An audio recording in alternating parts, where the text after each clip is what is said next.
성경에서 생명을 보는 거예요.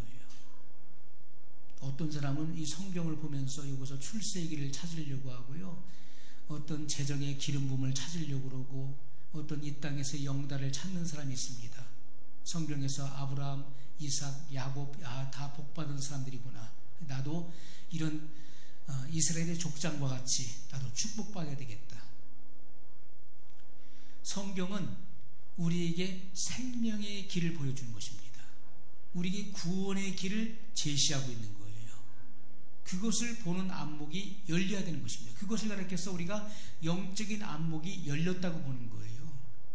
우리가 성경 어디를 펴든지 그 속에서 예수 그리스도가 발견돼야 되는 것이고, 그분을 만나야 되는 것이고, 성경에서 흐르고 있는 예수 그리스도의 이 보혈의 강에 내 몸이 잠겨져야 되는 것이고, 그분의 그 생명 안에 내가 들어갈 수 있어야 되는 것입니다. 그것이 굉장히 중요한 거예요. 생명의 강수 속에 내가 잠김받아야 되는 것입니다. 우리가 그런 경험들을 해야 되는 거예요. 어떤 체험, 눈에 보이는 체험, 내 마음이 뜨거워졌다, 등이 뜨거워졌다, 그것이 중요한 것이 아니라, 그것도 중요하지만 더 중요한 것은 구원의 길을 밝히 보는 것입니다. 구원의 길이 열려야 돼요. 구원의 진리를 여러분들이 정확하게 깨닫고 이해하지 못하고서 구원받을 수는 없는 것입니다.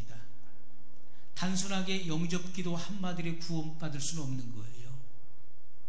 구원의 진리를 내가 정확하게 이해하지 못하고 성경 속에서 발견하지 못했는데 어떻게 우리가 구원에 이를 수가 있겠습니까? 그렇게 되는 것이 아니죠. 그렇다면 예수님 당시의 서기관과 바리새인들, 그들은 율법 학자들입니다. 율법에 능통한 자들이에요. 그들은 다 구원받았어야 되는 것입니다. 그러나 예수님께서 유대인들에게 말씀하시기를, 너희가 성경에서, 이 성경은 구약 성경을 말하는 것이죠, 온 율법과 선지자들의 글을 말하는 것입니다.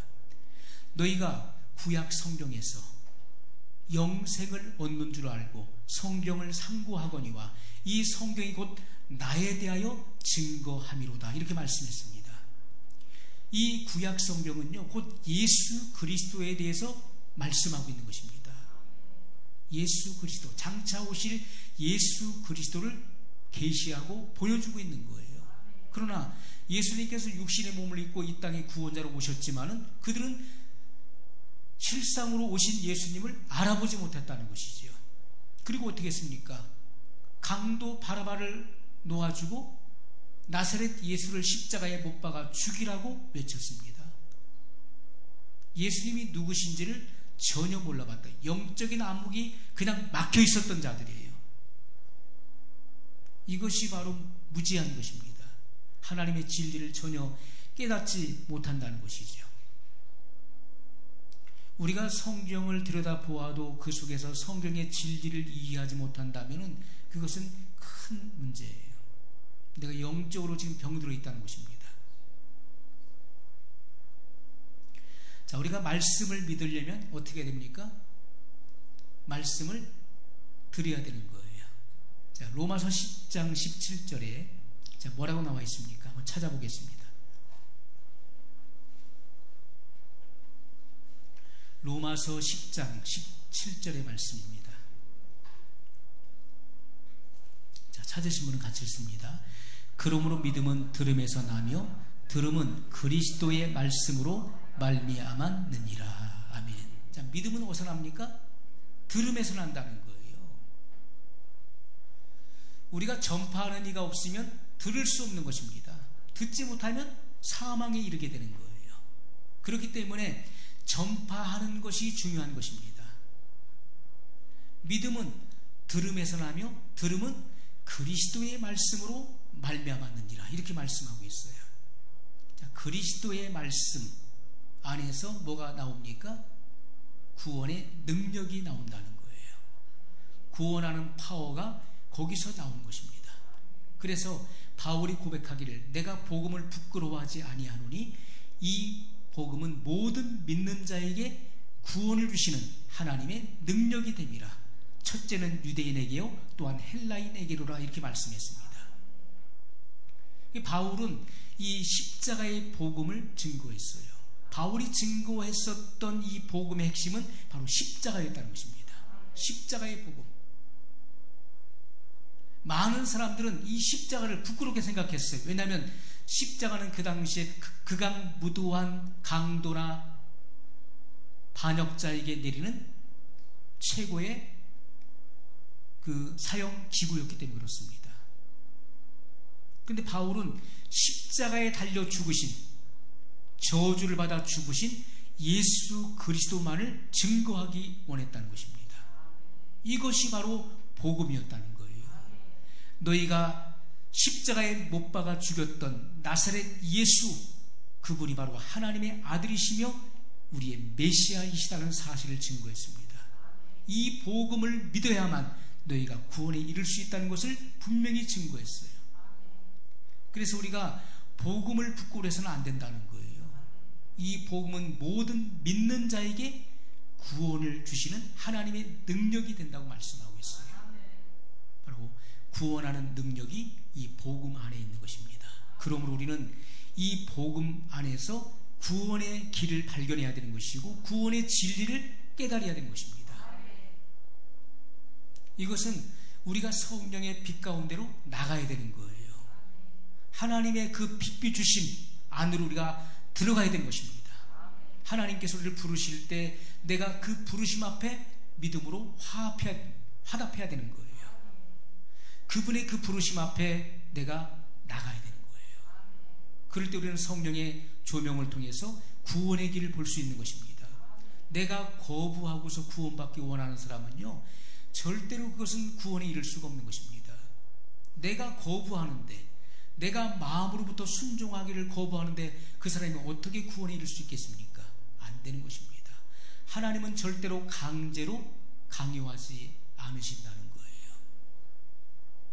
내가 주님의 부르심 앞에 순종함으로 아멘 하고서 내가 나가야 되는 거예요. 주님은 지금도 여러분을 부르고 계십니다. 나오라는 거예요. 나오라 갈 때 내가 마음의 문을 열고 주님 앞에 뛰쳐나가야 되는 거예요. 주님은 문 밖에 서서 두드리신다고 말씀하고 있어요. 그때 내 마음을 엽니다.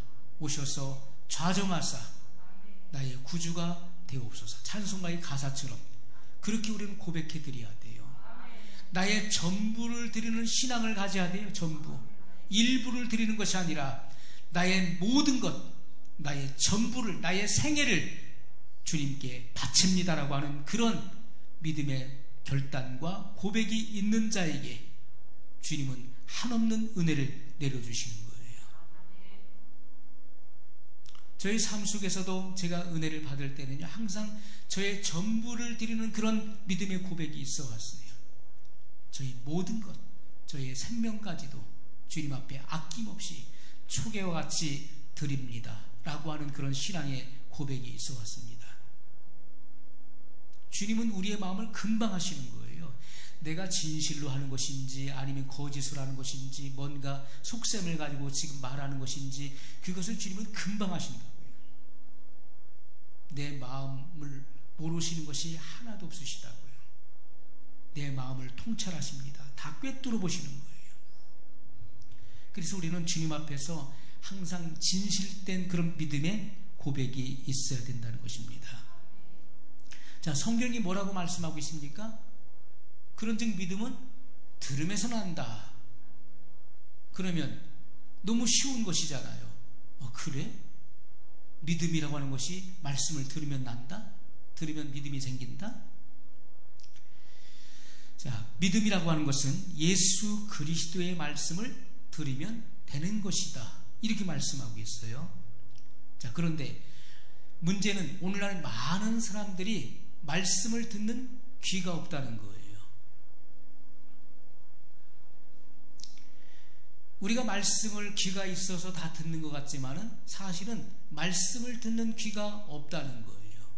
그래서 예수님께서 사도 요한을 통해서 소아시아 7교회의 사자에게 편지하라고 말씀하셨고, 그 마지막에는 귀 있는 자는 성령이 교회들에게 하시는 말씀을 들을지어다 이렇게 말씀하셨던 것입니다. 왜 그 말씀을 반복해서 하셨을까요? 귀 있는 자. 누구나 다 귀는 가지고 있잖아요. 그런데 이 귀는 무슨 귀를 말하는 것입니까? 성령이 교회들에게 말씀하시는 그 말씀을 듣는 귀가 필요하다는 거예요. 우리 인간의 이성의 귀로 듣고 깨닫는 것이 아니에요. 이것은 영적인 귀를 말하는 것입니다. 그래서 우리는 이 하나님의 모든 말씀은 영의 언어가 아니라 육의 언어가 아니라 영의 언어라고 말씀드렸어요. 그렇기 때문에 영의 지각을 열어서 이 말씀을 깨닫는 것이고 영의 지각을 열어서 이 말씀을 읽는 것입니다. 읽혀지는 거예요. 이 진리가 밝혀지는 것이고 그리고 이 진리가 보이게 된 것입니다. 구원의 길이 훤히 보이는 거예요. 말씀을 듣다 보면은 구원의 진리가 열려지는 거 보이는 거예요. 그것이 영안이 열리는 것입니다. 구원의 길이 내 앞에 보이는 거예요. 이 진리를 깨닫게 된 것입니다. 자, 주님은 청함을 받은 자는 많되 택함을 입은 자는 적으니라고 말씀하셨어요. 주님은 모든 인류를 부르시는 거예요. 오라고 말씀하시는 거예요. 수고하고 무거운 짐진 자들아 다 내게로 오라. 내가 너희를 쉬게 하리라. 주님은 모든 인류를 부르고 계십니다. 그런데 이 부르심 앞에 사람들이 나와요. 그것도 하나님의 성령의 역사예요. 내가 그분의 부르심, 누구를 통해서 나왔든지 나와서 말씀을 진리를 들을 수 있는 것은 이것은 1단계 하나님의 그 청함에 내가 나온 것입니다. 성령이 이끄신 거예요. 그런데 그 1단계로 끝나서는 안 되는 것입니다. 더 중요한 것은요, 택함을 받아야 된다는 거예요.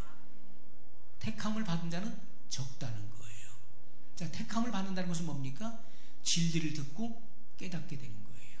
구원의 길이 훤히 보이는 것입니다. 그래서 예수 그리스도의 말씀, 성령이 교회들에게 하시는 말씀을 듣고 내가 그 말씀을 순종함으로써 칭의와 거듭남에 이르게 되는 것이죠. 이것은 우리가 택함을 얻는 경험을 의미하는 것입니다. 그래서 우리의 신앙생활이 시작이 되는 거예요. 그때도 우리는 진리를 깨닫게 되고 그리고 진리를 알길 원하고 진리를 갈구하고 탐구하게 되는 것입니다.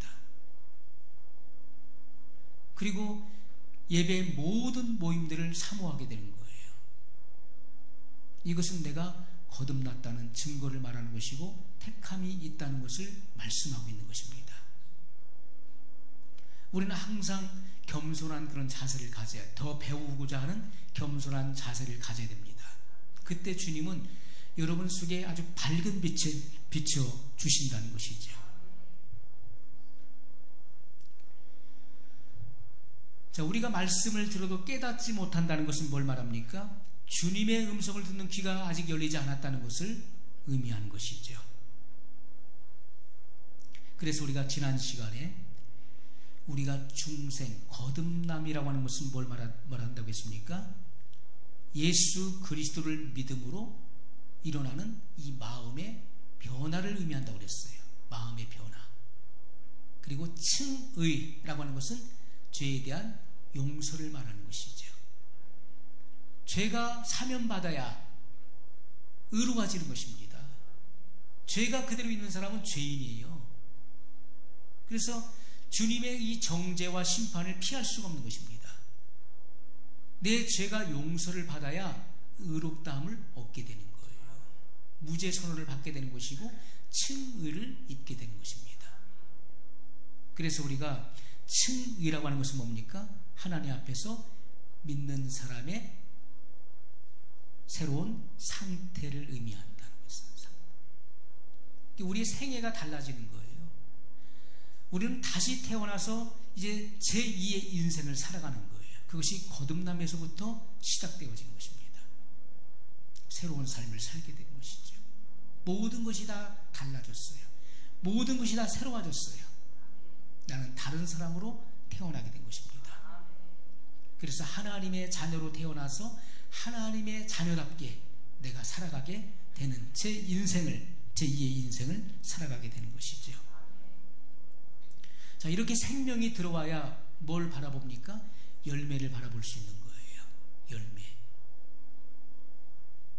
탄생하게 되면은 자라는 속성을 가지고 있다고 그랬죠. 먼저는 태어나야 되는 거예요. 그것이 바로 거듭남인데, 태어나면은 그 영이 자라게 돼 있어요. 하나님의 말씀을 먹고, 처음에는 우리가 어렸을 때는 뭘 먹습니까? 젖을 먹는 거예요. 이것은 그리스도도의 초보를 말하는 것입니다. 그러나 점점 성장하면서 이제 장성한 어른이 되면 어떻습니까? 의의 말씀을 먹게 되는 것입니다.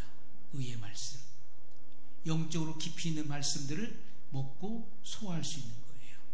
그러면서 더 성장하게 되는 것이고, 그리스도인의 완전의 단계, 바로 성화의 단계에 이르게 되는 것입니다. 이 그리스도의 장성한 그 신장의 분량에 이르는 단계를 성경이 우리에게 말씀을 하고 있는 것이죠. 자, 우리가 믿음이라고 하는 것은 들음에서 난다고 했어요.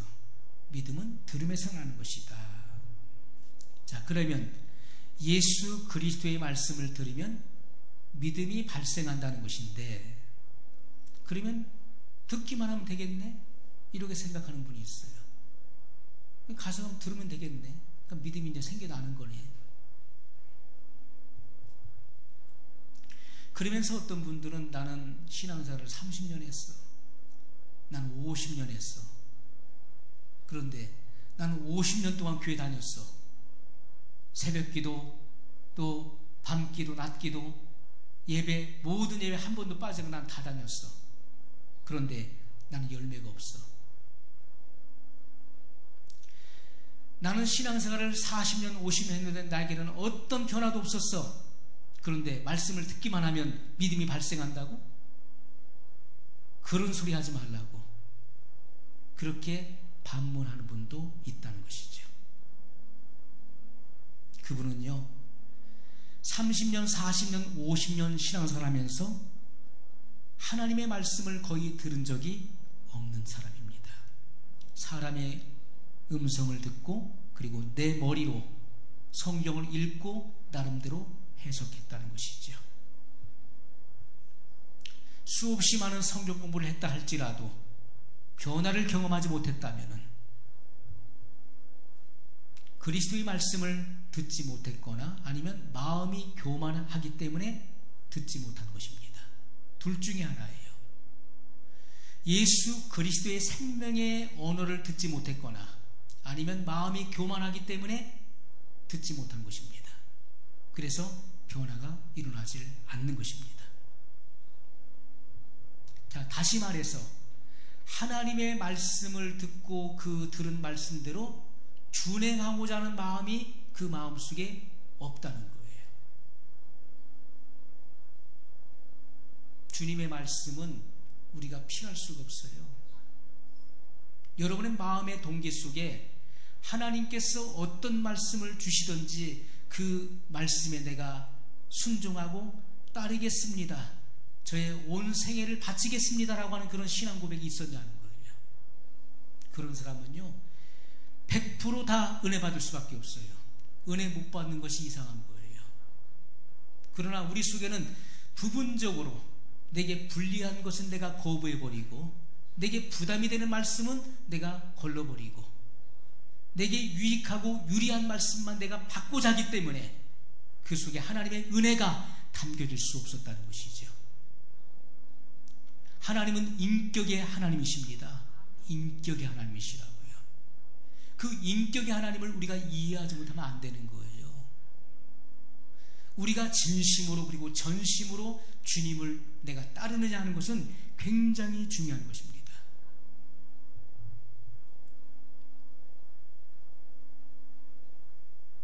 우리가 주님의 말씀을 무엇이든지 준행하고 따르고자 하는 그런 마음을 갖게 되면은 하나님의 은혜가 임하게 돼 있어요. 여러분이 아침에 눈을 떴을 때 가장 먼저 무엇을 해야 된다고요? 나의 전부를 주님 앞에 드리겠다는 신앙의 고백이 있어야 돼요. 오늘도 새 날을 허락해 주심을 감사합니다.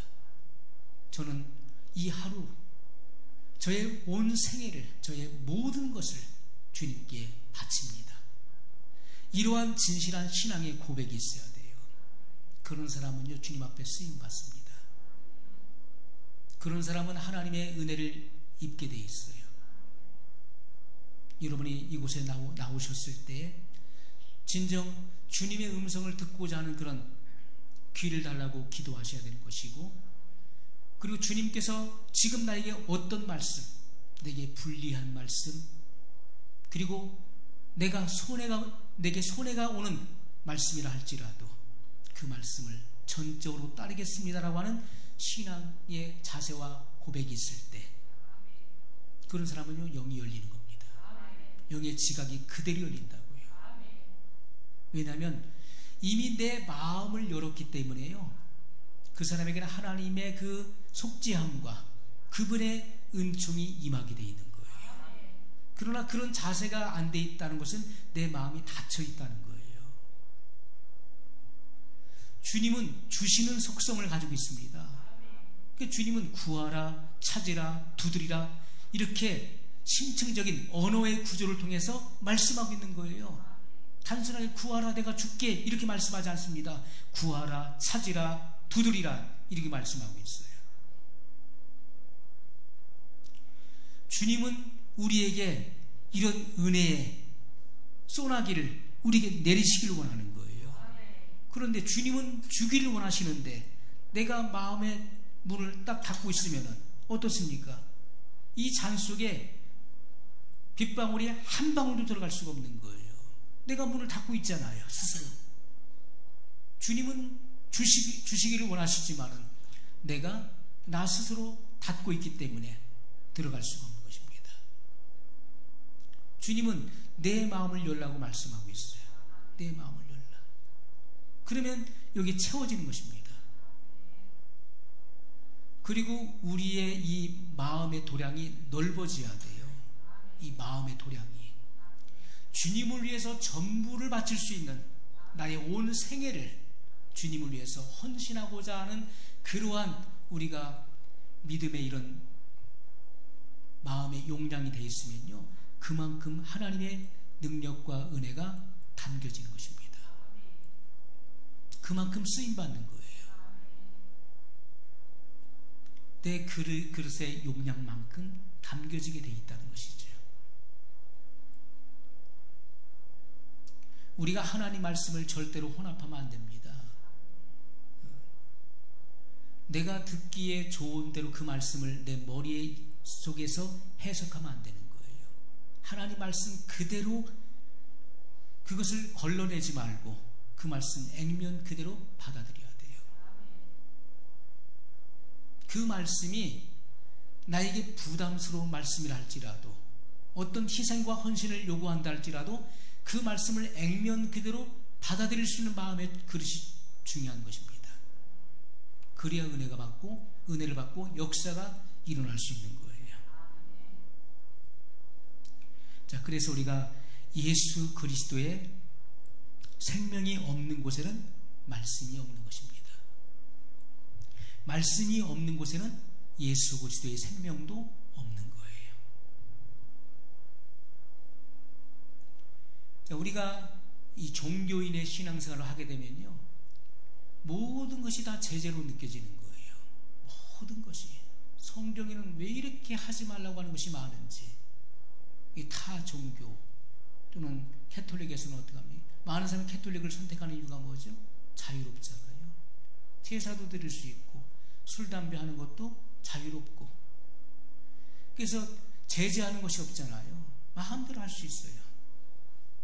그런데 개신교는 어떻습니까? 제재하는 것이 많은 거예요. 이 사람들은 자유분방한 카톨릭을 선택해요. 우리가 교파도 그렇고요, 교회도 그렇고 제재하는 곳이 많은 곳에는 사람들이 많이 모이지 않습니다. 제재가 없이 그냥 마음대로 그냥 한 번 믿으면 구원받는 거예요. 예수님 영접하면 구원받았어요. 지금 죽어도 천국 갑니다. 죄를 지었어도 하나님은 다 용서해 주시는 분이에요. 걱정하지 마세요.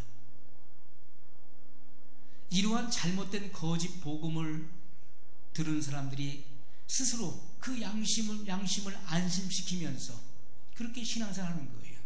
죄를 붙들고 함께 가는 것입니다. 왜? 난 하나님의 자녀가 됐으니까, 예수님 영접했으니까, 난 과거에 예수님 영접했어. 그래서 난 구원받았어. 하나님의 자녀야. 죄를 내가 붙들고 있어도 하나님 나를 용서해 주시오. 이러한 잘못된 신앙관을 가지고서 살아가는 것입니다.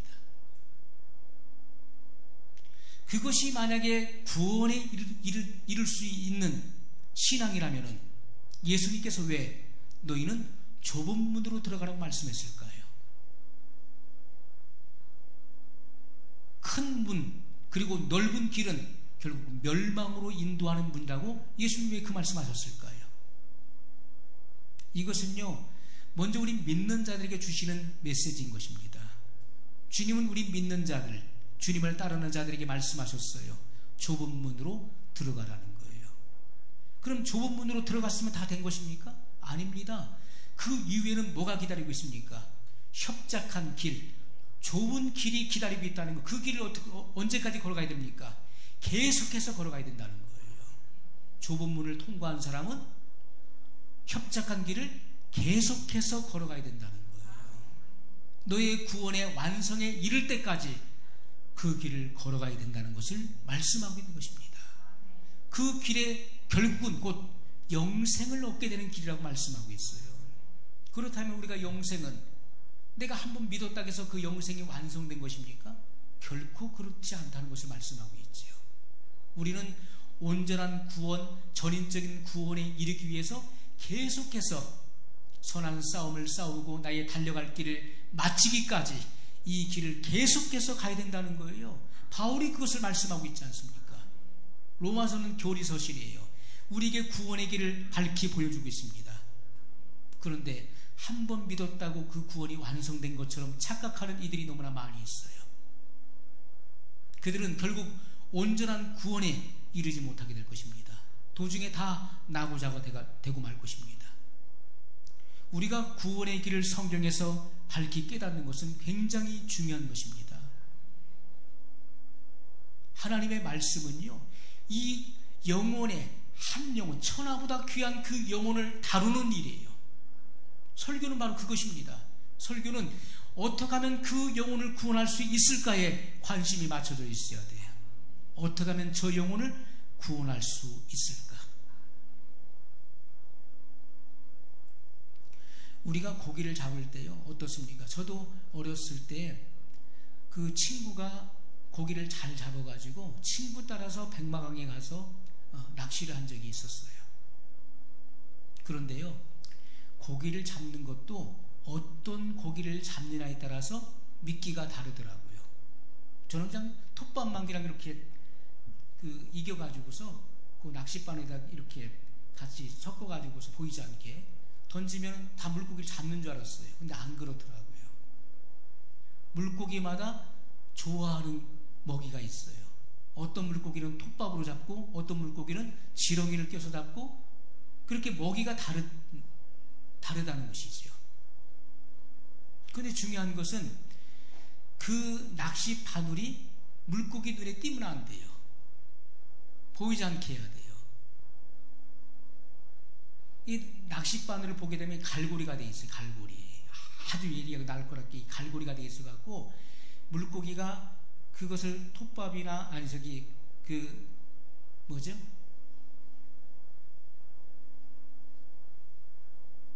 갑자기 잊어버렸습니다. 자, 그 먹이를 물었을 때 그 갈고리가 이 아가미를 깨게 돼 있어요. 탁 깨서 빠져나올 수가 없어요. 완전히 깨게 돼 있습니다. 이 물고기가 그것을 낚시판으로 보면 도망가요. 자기 속이는 줄 알고 도망가요. 보이지 않게 딱 이렇게.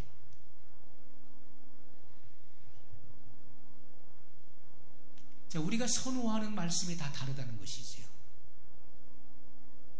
사람마다 다 선호하는 말씀이 다른 거예요. 축복을 선호하는 교인들이 있습니다. 그들을 모으기 위해서는 무슨 말씀을 전해야 될까요? 축복의 말씀을 전하면 되는 거예요. 축복. 재정의 기름 부음. 막 전하는 사람들이 그 재정의 기름 부음의 임파테이션을 받기 위해서 모여들고 축복받기 위해서 물꼬리 열리기 위해서 모여드는 거예요. 그러나 자기 영혼에 관심을 가지고 구원에 이르기를 원하는, 진리를 알기를 원하는 사람들은 이 진리의 말씀을 던져야 되는 것입니다. 진리의 말씀. 진리에 관심이 있는 사람들은 거기에 모이게 되어 있는 거예요. 우리가 중요한 것은요, 아무리 이 땅에서 내가 많은 것을 이뤘다 할지라도 결국은 내 영혼이 지옥에 던져진다면은 그 인생은 실패한 인생이에요. 이 땅에서 이 짧은 인생 아무리 많은 것을 누렸다 할지라도 그 결과적으로 내 영혼이 지옥 간다. 세세 무궁토록 불과 유황이 타는 못에 들어가서 내가 태워진다면 그 영혼은 가장 불행한 영혼이에요.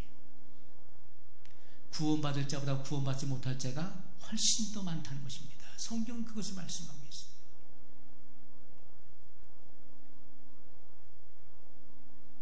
많은 사람들이요, 구원받기 원합니다.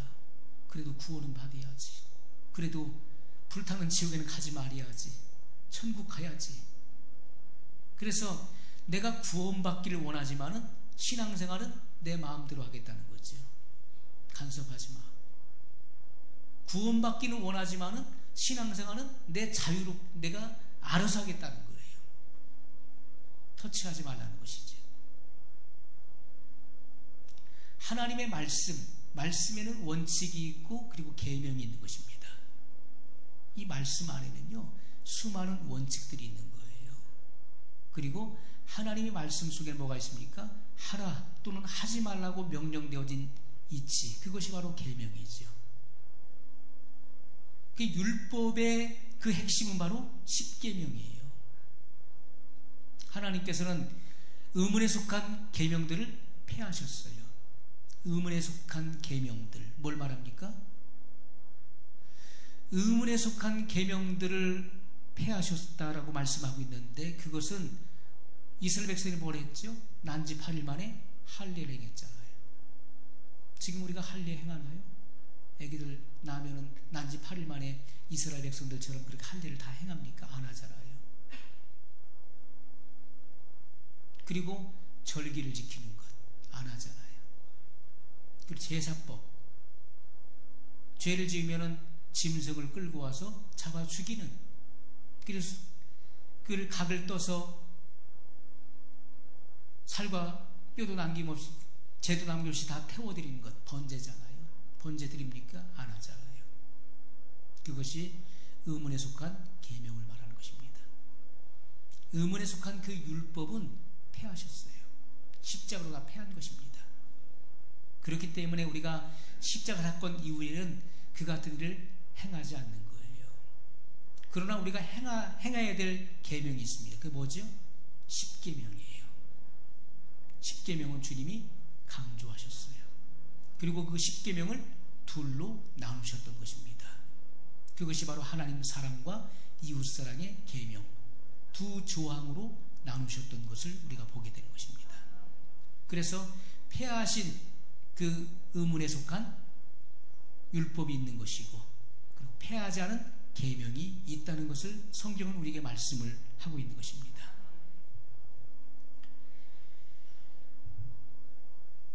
그래서 우리가 말씀을 들을 때 듣는 사람의 영혼의 상태도 굉장히 중요한 거예요.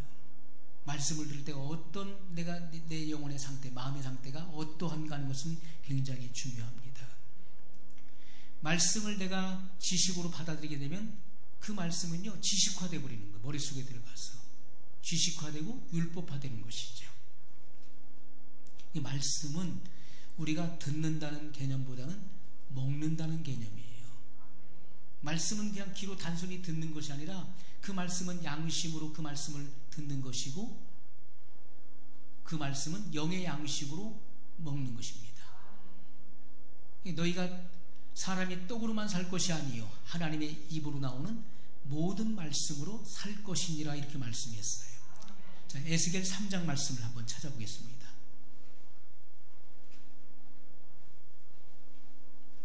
에스겔 3장의 말씀입니다.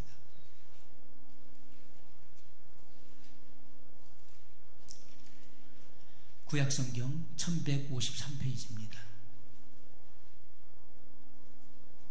3장 1절로 3절의 말씀. 그가 또 내게 이르시되 인자야 너는 받는 것을 먹으라. 너는 이 두루마리를 먹고 가서 이스라엘 족속에게 고하라 하시기로 내가 입을 벌리니 그가 그 두루마리를 내게 먹이시며 내게 이르시되 인자야 내가 내게 주는 이 두루마리로 내 배에 넣으며 내 창자에 채우라 하시기에 내가 먹으니 그것이 내 입에서 달기가 꿀 같더라. 아멘. 이것은 하나의 어떤 그냥 단순히 상징을 말하는 것이 아닙니다. 예수님께서도 나는 하늘로서 내려온 산떡이니 이 떡을 먹는 자는 살리라 영생하리라고 말씀했어요. 주님은 살아있는 생명의 떡이라고 말씀하셨어요. 이 떡을 먹는 자는 영생한다는 것입니다. 이 말씀을 단순히 듣는 개념이 아니라 이 말씀을 생명의 떡으로 빵으로 먹는 개념으로 말씀하셨다고요. 사람이 떡으로만 살 것이 아니요 하나님의 입으로 나오는 모든 말씀으로 산다 이렇게 말씀하셨어요. 자, 여기 에스겔 선지자에게도 하나님께서 말씀하시는 거예요. 인자야 너는 받는 것을 먹으라 이렇게 말씀했어요. 단순히 들으라 이렇게 말씀하지 않았다고요. 너는 이 두루마리가 뭡니까? 말씀을 의미하는 것이죠. 이 율법의 말씀, 그 당시 율법의 말씀이었죠. 이 말씀을 먹고 가서 이스라엘 족속에게 고하라. 이건 무슨 말씀입니까? 하나님께서 에스겔에게 이스라엘 백성들이 마땅히 들어야 될 말씀, 그 영혼을 살리는 그 말씀을 그 입에 넣어 주었어요. 그의 창자에 채워줬다는 것입니다. 내가 입을 벌리니 그 두루마리를 내게 먹이시며, 이 말씀을 먹이시는 거예요. 그리고 이 말씀이 어디에 들어갑니까? 인자야 내가 내게 주는 이 두루마리로 내 배에 넣으며 내 창자에 채우라 이렇게 말씀하고 있어요. 왜 여기서 배를 말씀하고 있고 창자를 말씀하고 있을까요? 말씀이 어디에 들어가야 됩니까? 내 배에 들어가야 되는 거예요. 자, 예수님께서 뭐라 하겠습니까? 명절 끝날 큰 날에 주님은 큰 소리로 외치셨죠. 누구든지 목마르거든 내게로 와서 마시라. 나를 믿는 자는 그 배에서 생수의 강이 흘러나리라. 어디서요? 그 배에서. 이 영의 배를 말하는 거예요. 이것은 바로 영적인 지성소를 말하는 것입니다. 우리 배에서 뭐가 흘러납니까? 생수의 강이, 생명의 강들이 여기서부터 흘러나온다고 말씀하고 있어요. 하나님의 말씀도 이 영의 배에 채우는 것입니다. 내 배에 넣으며 내 창자에 채우라 이렇게 말씀하고 있어요. 여기서부터 영의 배에서부터 이 말씀의 생수가 터져서 나오는 것입니다. 그것이 영적인 비밀이에요. 내가 먹으니 그것이 내 입에서 달기가 꿀 같더라 이렇게 말씀하고 있어요. 실제로 우리가 이 영적인 감각으로 느껴지는 거예요. 그냥 단순하게 어떻게 영이 그 감각을 느낄 수 있을까 할 수 있을지 모르겠어요. 그러나 우리가 영이 열리게 되면요, 영적으로 깨어지게 되면은 이것이 무슨 말씀인지 금방 이해할 수가 있어요. 이것이 무엇을 말씀하는지 우리가 알게 된다고요. 제가 그냥 우스갯소리로 말씀드렸던 게 아니에요. 말씀 속에 빠져 들어갈 때 이 얼마나 많이 눈물을 쏟았는지요. 말씀 읽으면서 그 십자가의 그 사랑과 그 은혜의 감격 속에 젖어들면서 시간 가는 줄 모르고 그렇게 나를 새가면서 말씀을 읽었어요. 그러면서 이 말씀의 오묘함과 그 말씀이 꿀같이 달았어요. 그래서 시편 기자의 그 고백이 생각나서 이 말씀의 맛이 내게 어찌 그리 단지요. 꿀과 송이꿀보다 더 단이다는 그 말씀이 생각나서요. 집에 찬장을 열어서 보니 꿀이 있어요. 그 꿀을 놓고서 찍어 먹어가면서 이 말씀을 읽은 적이 있었어요. 우스운소리로 들릴 수 있을지 모르겠지만은 저는 그 당시에 이런 부분들이요, 제가 영적으로 느끼는 감각이었는데 마치 그것이 육적으로도 느껴지는 것처럼 느껴졌던 거예요. 그 당시에 그래서 아니 이 말씀의 맛이 너무나 이 말씀의 단맛에 내가 끌려 들어가는 것을 경험하기 때문에, 그래서 실제로 꿀을 넣고서 그 꿀 맛을, 이것은 육으로 느끼는 거잖아요. 미각이 느끼는 것이 있지만은, 그러나 그 한 이면에 제가 영적으로 느끼는 이 말씀의 맛이 있었던 것을 경험한 것이죠. 이 달기가 내가 육적으로 이 미각이 이 꿀맛을 느끼는 이 단맛보다도 내가 영으로 이 말씀의 그 오묘함과 그 황홀함에 내가 젖어드는 것이 더 달콤하다는 것을 느꼈던 것입니다. 그렇기 때문에 시편 기자의 고백대로 복 있는 사람은 여호와의 율법을 즐거워하여 그의 율법을 주야로 묵상하는 자로다라고 했잖아요. 그러다 보니까 시간 가는 줄도 모르고 밤이고 낮이고 그 말씀 속에 그냥 빠져서 계속해서 그 말씀을 받은, 그것은요 영적인 경험이었었던 것이죠. 그러면서 말씀을 계속해서 읽게 되었습니다.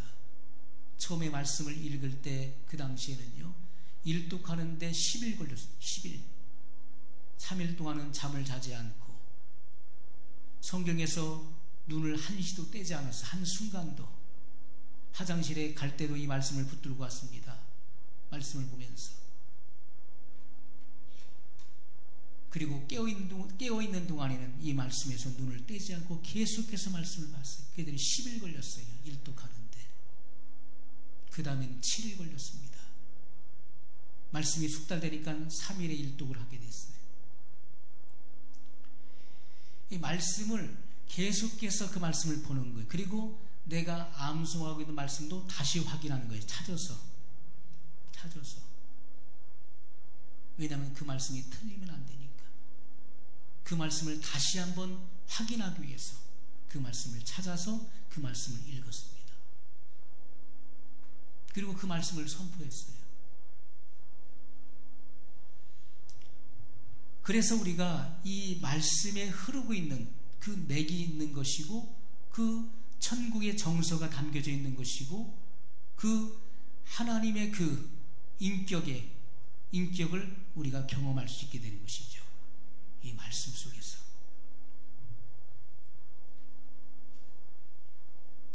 많은 사람들이 구원받기는 원하지만 신앙생활은 내 마음대로 하려고 합니다. 그러나 그렇게 해서는 구원에 이를 수가 없다는 거예요. 그렇기 때문에 우리는 바른 복음을 드려야 되는 것입니다. 바른 복음. 내가 하나님을 사랑하지 않기 때문에 신앙생활은 내 마음대로 하고 싶은 거예요. 왜? 모든 것이 다 걸리는 거, 모든 것이 다 힘들고 어려운 거예요. 신앙생활이 까다로운 거예요. 그러나 그분을 사랑하고 그분의 말씀을 사랑하게 될 때 그 어떤 것도 내게 부담이나 어려움이 되지 않는다는 것이죠. 우리는요, 어떤 말씀이 선포됐을 때, 어떤 계명이, 어떠한 원칙이 선포됐을 때 무조건적으로 내가 그것까지 하면 난 너무 힘들어지지, 그것을 거부할 것이 아니라 그러한 원칙과 그러한 계명이 어디서부터 유래되었는지를 확인해야 된다는 거예요. 말씀이 증거되는데 이 말씀의 계명이 나오고 원칙이 나왔을 때 이 말씀을 누가 한 거냐는 거예요. 사람이 고안해낸 거냐, 목회자가 이 말씀을 우리를 어떤 매이기 위해서 이 말씀을 지금 전하는 거냐, 아니면 성경에 하나님께서 말씀하신 것이냐, 그것을 확인하라는 거예요. 그것이 하나님의 말씀인 것이 확인된다면 우리는 그 말씀에 순종하는 태도를 취해야 된다는 것입니다. 반드시 순종하는 태도를 취해야 되는 거예요. 왜요? 그것은 하나님의 말씀이기 때문에. 하나님을 사랑하는 사람은 그 어떤 것도 어렵지가 않은 거예요. 우린 즐거이 순종할 수가 있는 것입니다. 주님은 좁은 문으로 들어갈 것을 분명히 명령하셨어요. 좁은 문으로 들어가라. 이것은 주님의 명령의 말씀입니다. 좁은 문으로 들어가서 협착한 길, 그 길을 끊임없이 어제도 오늘도 내일도 걸어가야 된다는 거예요. 그래야만 결국에 내가 영생에 도달할 수 있다는 것을 말씀하셨어요. 우리의 모든 이 구원에 이르는 것은요, 이 긴 과정이 있는 것입니다. 신앙생활은 길고 긴 여정이에요. 한 번 구원받아서 구원의 완성이 이루어진 것이 아니라 천국에 갈 수 있는 티켓을 얻은 거예요. 도중에 이 티켓을 버려버리게 되면은 그런 구원에서 제외되는 것이고 그 목적지에 이를 수가 없는 거예요. 여러분이 도중에 그 목적지까지 가지 않고 도중에 이 티켓을 버리고 내려버리면은 그 티켓은 무효가 되는 거예요. 반드시 그 목적지에 이를 때까지 우리는 두렵고 떨림으로 구원의 완성을 향해서 나가야 된다는 것입니다. 그래서 하나님을 사랑하는 사람에게는요, 순종은 너무나 자연스러운 일이에요. 이것은 강요가 아니에요.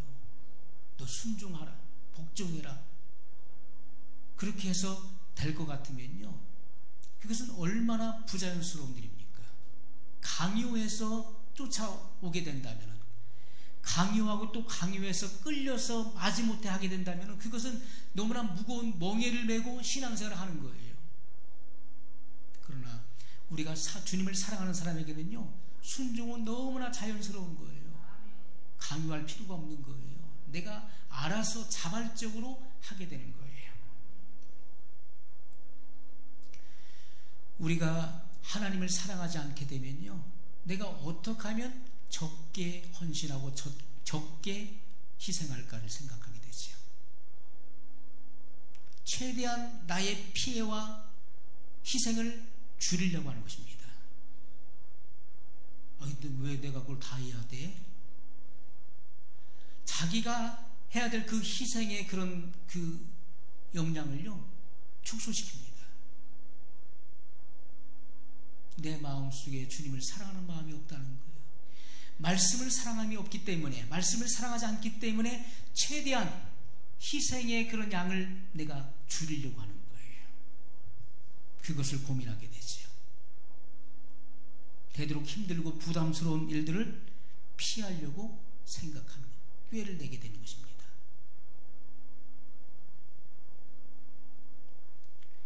주님을 사랑하면요, 이런 고민을 할 필요가 없는 거예요.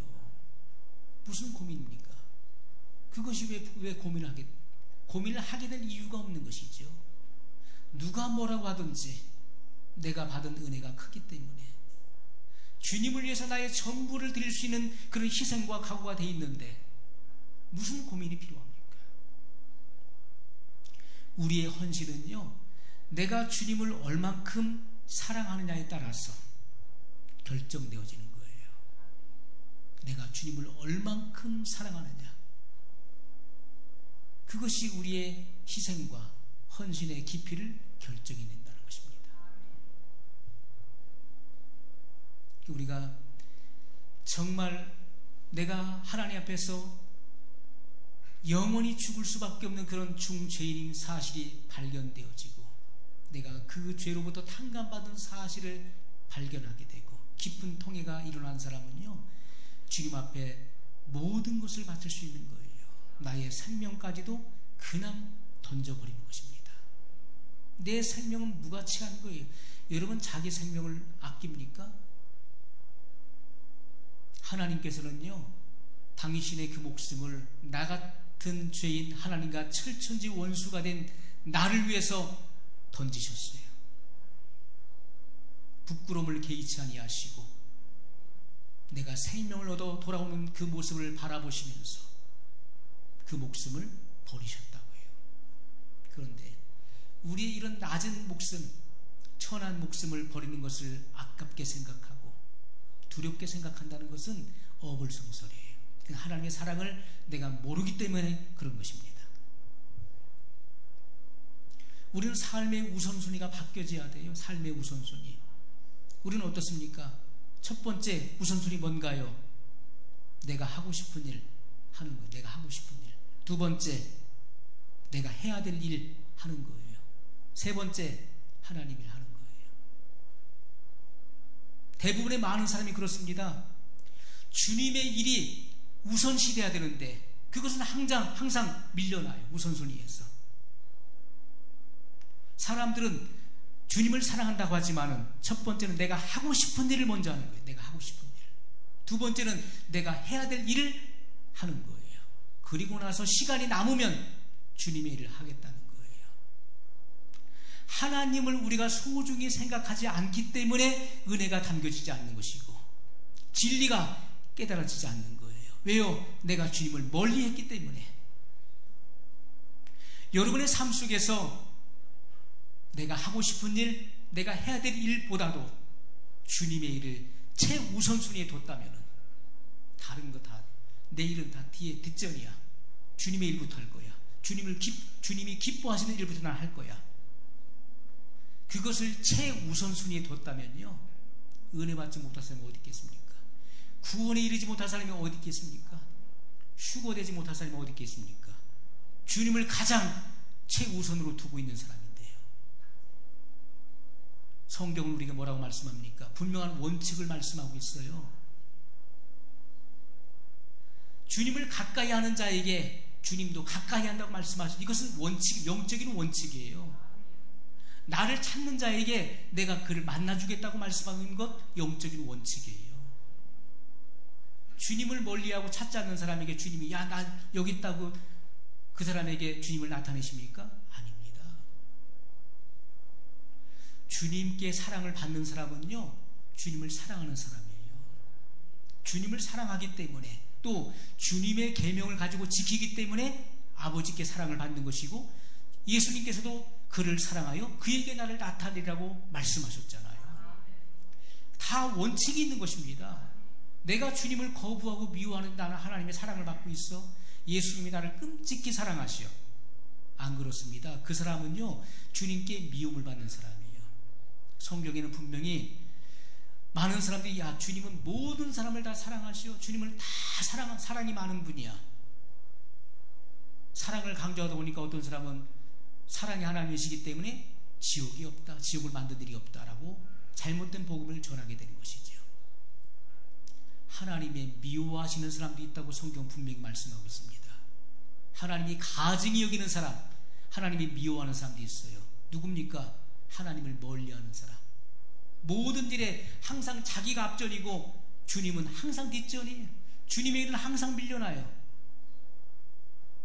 내 삶 속에서 내 일이 항상 우선시되고, 그런 사람은요, 주님께 사랑을 못 받는 거예요. 우리는 왜 나는 사랑하지 않고 저 사람은 왜 주님 왜 사랑해? 그건 이유가 다 있는 것입니다. 왜냐하면 성경의 그 원칙대로 이루어지는 거예요.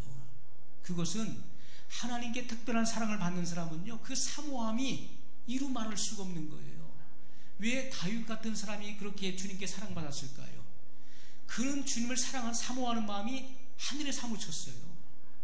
주님을 사랑하고 주님을 철저하게 의지하는 사람이 모든 범사에. 그래서 하나님께서 그를 보는 순간에 뭐라고 합니까?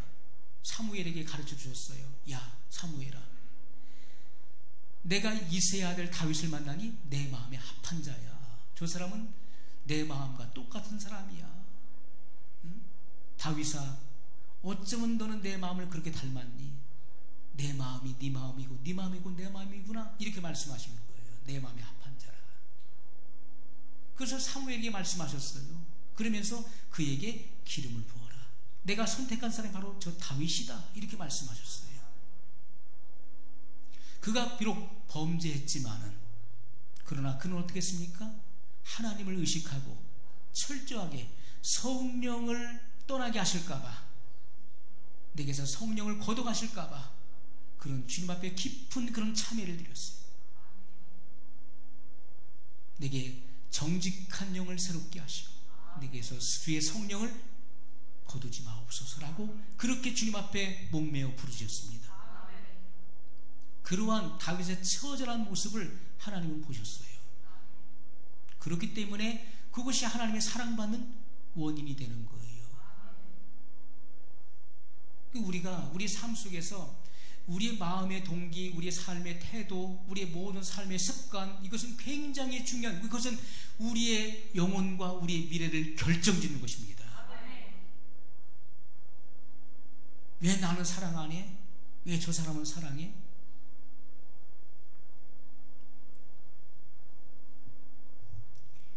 어느 부잣집에요, 개하고 망아지가 있었어요. 그런데 이 주인이 개는 그렇게 사랑하는데, 개를 그렇게 사랑하는 거예요. 근데 망아지는 별로 안 좋아해요. 쳐다도 안 봐요. 그래서 어느 날 이 망아지가 주인한테 사랑을 받고 싶은데, 아니 저 개는 왜 이렇게 주인이 사랑하고 이뻐하는데 왜 나는 이렇게 이뻐하지 않나? 개가 어떻게 하나 보고서 그 흉내 내려고 똑같이 해본 거예요. 어느 날 주인이 마실 갔어요. 갔다가 이제 갔는데 망아지가 보니까 개가 가만히 있는 거예요. 가만히 꼬리를 막 흔들기도 하고 가만히 있는 거예요. 있다가요, 주인이 탁 이제 오는 거예요. 주인의 발걸음 소리가 들리는 거예요. 그러니까 개가 막 짖는 거예요. 대문 열고 들어오니까 개가 막 좋아가지고 달려들고 막 그냥 뽀뽀하고 혀로 핥고 막 그러는 거예요. 그러니까 주인이 막 끌어안고서 막 안아주는 거예요. 그러니까 야, 저게 비밀이, 저게 비결이구나. 나도 저렇게 해야 되겠다. 주인이 문 열고 들어오니까요, 망아지도 이때라 기회를 놓칠세라 달려 들어가지고 막 혀로 핥고 막 그냥 주인을 끌어안고 막 울부짖으니까 주인이 놀라고 이놈이 미쳤나 해가지고서 어디 몽둥이를 가지고 이 망아지 막 때리는 거예요. 자, 원인이 무엇입니까? 원인이, 개는요 하루 종일 주인만 생각하는 거, 하루 종일 주인님 언제 오시나, 이제 오시나, 저제 오시나 하면서 개는 그 생각이 항상 주인에게 가 있는 거예요. 주인님 보고 싶어가지고 언제 오시나 주인님만 기다리고 있는 거예요. 주인이 오니까 아주 너무 반가워가지고 막 그냥 뛰어나가고 그 주체할 수 없어가지고 막, 그러니까 주인이 이뻐하는 거예요. 그 망아지는 어떻습니까? 아니 왜 저놈은 사랑받는데 나는 왜 미워해? 응? 그래가지고 흉내 내는 거예요. 흉내. 주인한테 그냥 사랑받고 싶어가지고 흉내를 내는 거예요. 그 마음에는 없는 거예요. 주인을 사랑하는 마음도 없고 주인을 생각하는 마음이 없는 거예요. 원초적으로. 그러면서 개가 했던 대로 그대로 따라서 한 거예요. 마음이 없는 상태에서 주인이 오니까 막 달려들어가지고 막 이쁜 좋은 척 막 하니까 주인이 그 마음을 알잖아요. 우리가요, 이 마음이 중요한 것입니다. 하루 종일 주님 생각하고 주님 말씀 주야로 묵상하고 주님 뜻이 무엇인지, 어떻게 하면 주님을 기쁘시게 할 수 있을까, 요거에 골몰하고 그곳을 찾아서 하는 사람 주님이 얼마나 사랑하시겠습니까? 그런 사람을 사랑하시는 거예요. 그런데 어떻게 하면 축복받을까? 어떻게 하면 주님께로 응답을 받아낼까? 어떻게 하면 내가 잘 될까? 주님의 이름을 빙자해서 내가 어떻게 하면 출세할까? 요것을 생각하고 있는 사람은요, 주님께 사랑받지 못하는 것입니다. 주님이 그 마음을 다 아시는 거예요. 그 마음의 속셈을 다 알고 계시는 거예요. 우리 이 마음의 동기가 중요합니다. 내가 하루를 살아가면서 어떤 마음의 자세를 가지고 살아가는지, 주님이 이제 오시나 저제 오시나 성경 말씀을 연구하고 탐구하면서 주님의 재림을 사모하는 사람, 어떤 사람이 휴거되겠습니까? 많은 사람이 휴거되길 원하죠. 아우 나 7년 대환란, 난 끔찍해, 나는 그 7년 대환란 난 못 겪고, 만약에 짐승의 표를 안 받으면 다 몇이든지 다 죽인다고 하니까 어우 나는 그 끔찍한 고문 받으면 나는 주님 부인할 것 같아. 그래서 나는 휴거돼야 돼.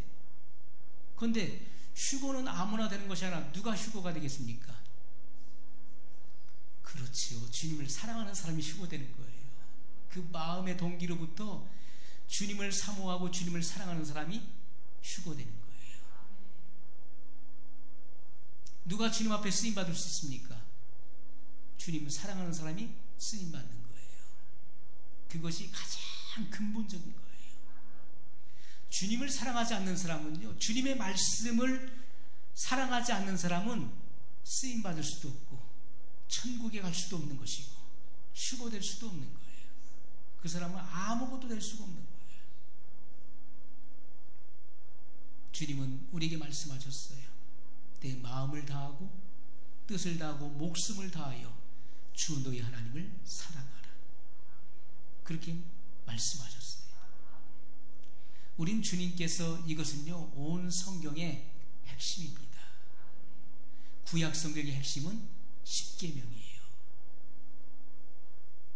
주님은 이 땅에 구약의 성취로 오셔서 주님은 이 십계명을 둘로 나누어 말씀하셨고, 그 중에 가장 첫째 되고 으뜸이 되는 계명은 바로 내 마음과 뜻과 목숨을 다해 하나님을 사랑하는 것이라고 말씀하셨어요. 이것은요, 변개될 수 없는 성경의 원칙입니다. 우리가 이런 원칙을 알아야 되는 원칙과 계명. 그건 뭐 구약시대 건데 그걸 뭐 십계명을 우리가 꼭 지켜야 됩니까? 지켜야 되는 것입니다. 그런데 누가 지킬 수 있습니까? 주님을 사랑하는 사람은요, 그것이 내 안에서 완성되고 이루어지게 하시겠다는 것입니다. 성령으로 그것을 이루시겠다는 것이 생명의 성령의 법이에요. 주님을 사랑하기 때문에 그것이 조금도 어렵지 않은 거예요. 나 외에 다른 신을 내게 두지 말지니라. 많은 사람이 우상 숭배하잖아요. 그러나 주님을 사랑하는 사람은요, 그것은 어려운 것이 아니에요. 여호와 하나님 외에 다른 신을 내게 두지 않는 것, 그게 어려운 것인가요? 진실이 믿는 사람에게는 그것이 어려운 일이 아니에요. 하나님의 이름을 망령되이 일컫지 말라, 어려운 일인가요? 어려운 일이 아닙니다. 우리가 하나님을 사랑하는 사람에게는 그것이 조금도 어려운 일이 아니에요. 오늘 우리는 하나님께 나의 전부를 드리겠다는 그런 신앙의 고백과 자세가 필요한 것입니다. 그것이 있을 때 이 주님의 모든 성경의 원칙과 계명이 내 안에서 성취되고 아름다운 열매로 우리가 나가게 될 것입니다. 우리 말씀을 기억하면서 같이 한 목소리로 같이 기도하겠습니다.